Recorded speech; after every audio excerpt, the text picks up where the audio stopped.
Hello, this is Catherine from Accelerated Reader Reading Books for You. Today I will be reading Chapter 41 from Two Worlds, a novel of friends and foes from strange places by Laura T. Lee. Before I begin reading, I would like to give a big thanks to the author for sending me this book to read on my channel. In the description below, I've included links where you may find and purchase this book. Don't forget to like and subscribe. Chapter 41. Run, Jake yelled. Teresa's creating a labyrinth. Lily frowned. How are we supposed to escape? The others had been cut off by a giant wall. Jake scratched his head.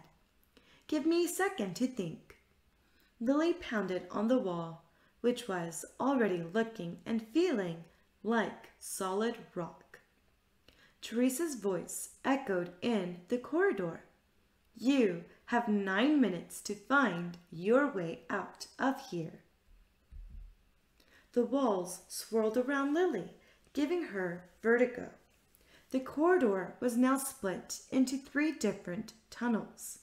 She inspected them without getting too close. That one, she said, pointing at the tunnel to the right. It looks the most dangerous. Right, it is, Jake agreed. They ran down the tunnel. 2 seconds later, white fog spilled into the corridor.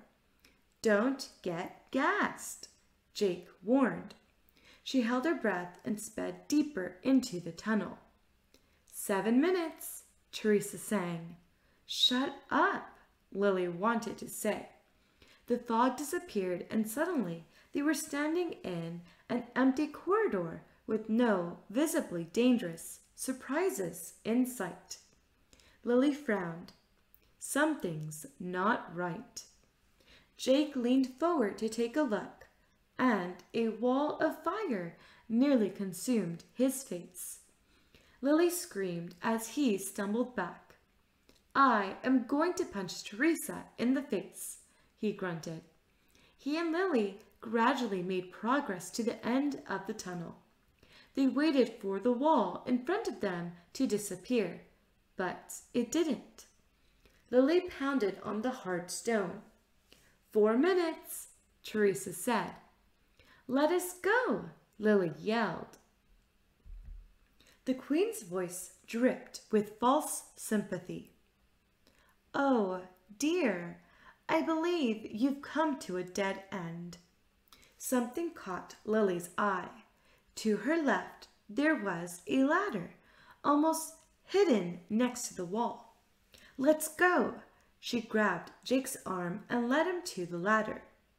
A roaring sound filled Lily's ears. At the end of the corridor, there was a wall of gray fire that was rapidly gaining on them. She leaped onto the ladder and scrambled up it, Jake following close behind.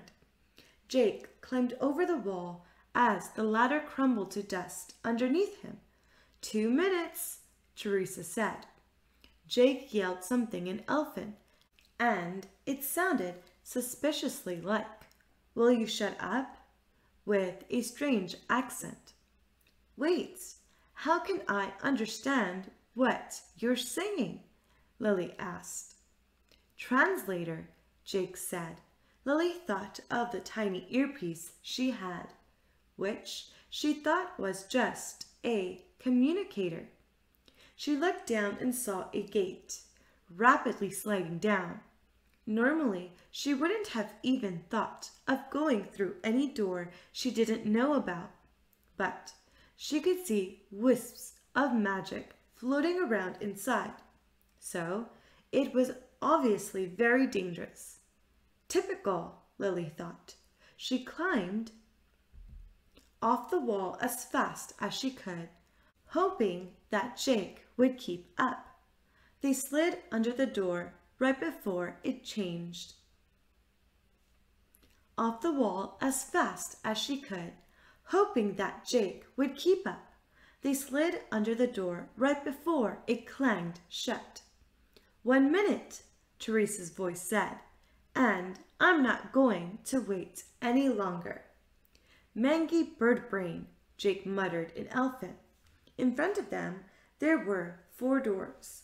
Lily opened the leftmost one, and Stacy and Tara rushed out. Lily opened the next door.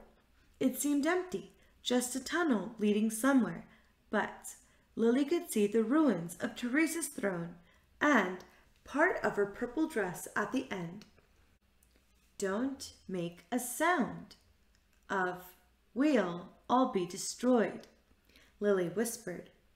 Why the sorceress was facing the wrong way, she wasn't sure, but then she saw 2 other doors in front of the queen. The other 2 tunnel exits. Lily crept down the corridor as fast as she could. 30 seconds, Teresa said. Lily rushed forward and tackled her.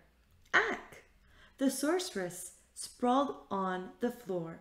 Lily got to her feet as the others surrounded her.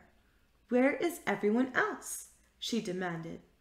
Teresa looked at her innocently. Oh, I don't know, she said brazenly. Where are the others? Stacy pressed. Maybe Teresa knows, Teresa said. After all, I am only a hologram. Liar, Tara said. I believe the hologram is correct, a voice said. Teresa stepped into view.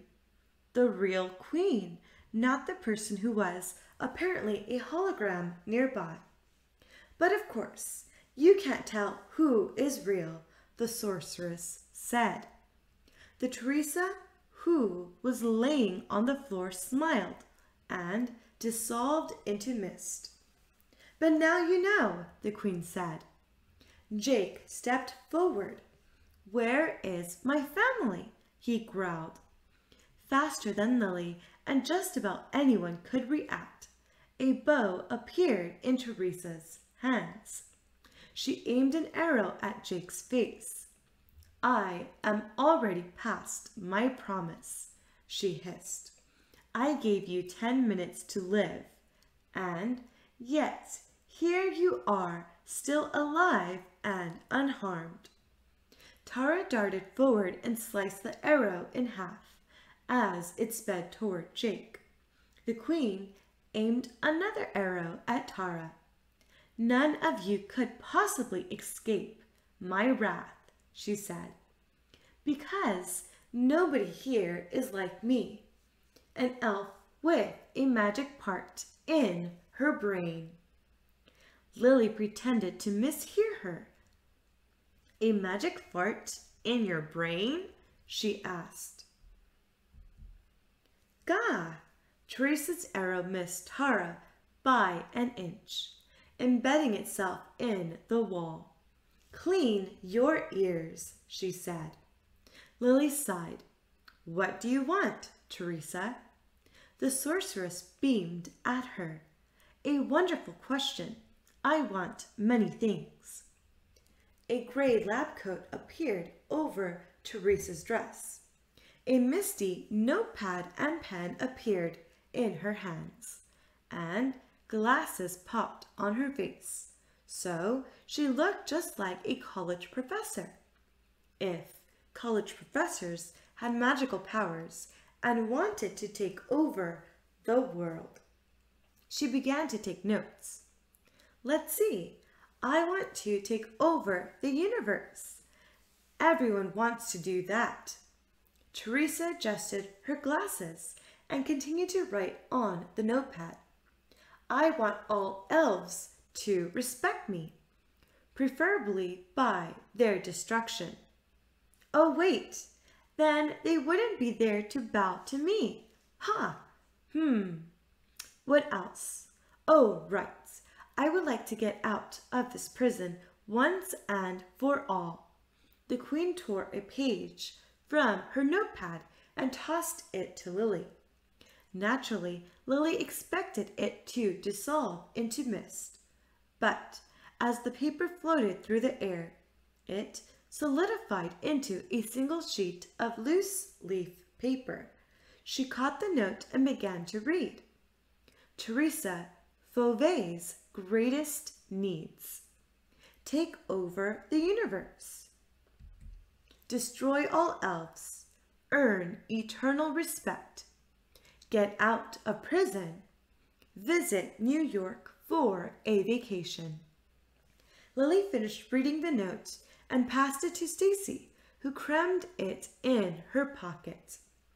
Why Teresa liked vacation spots on Earth, she didn't know.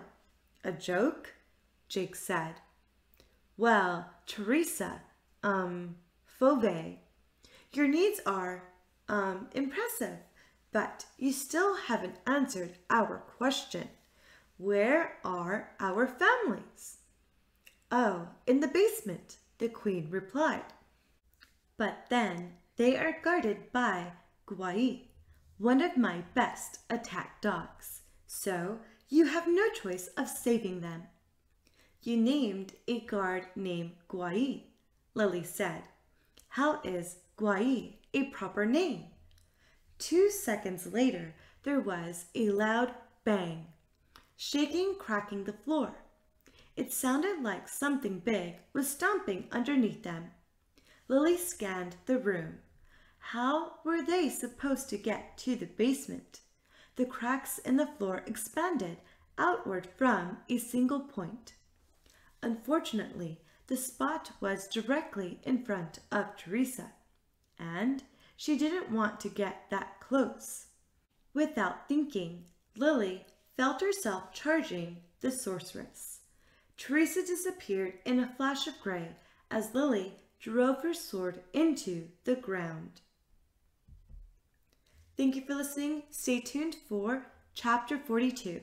Don't forget to like and subscribe. In the description below, I've included links where you may find and purchase this book.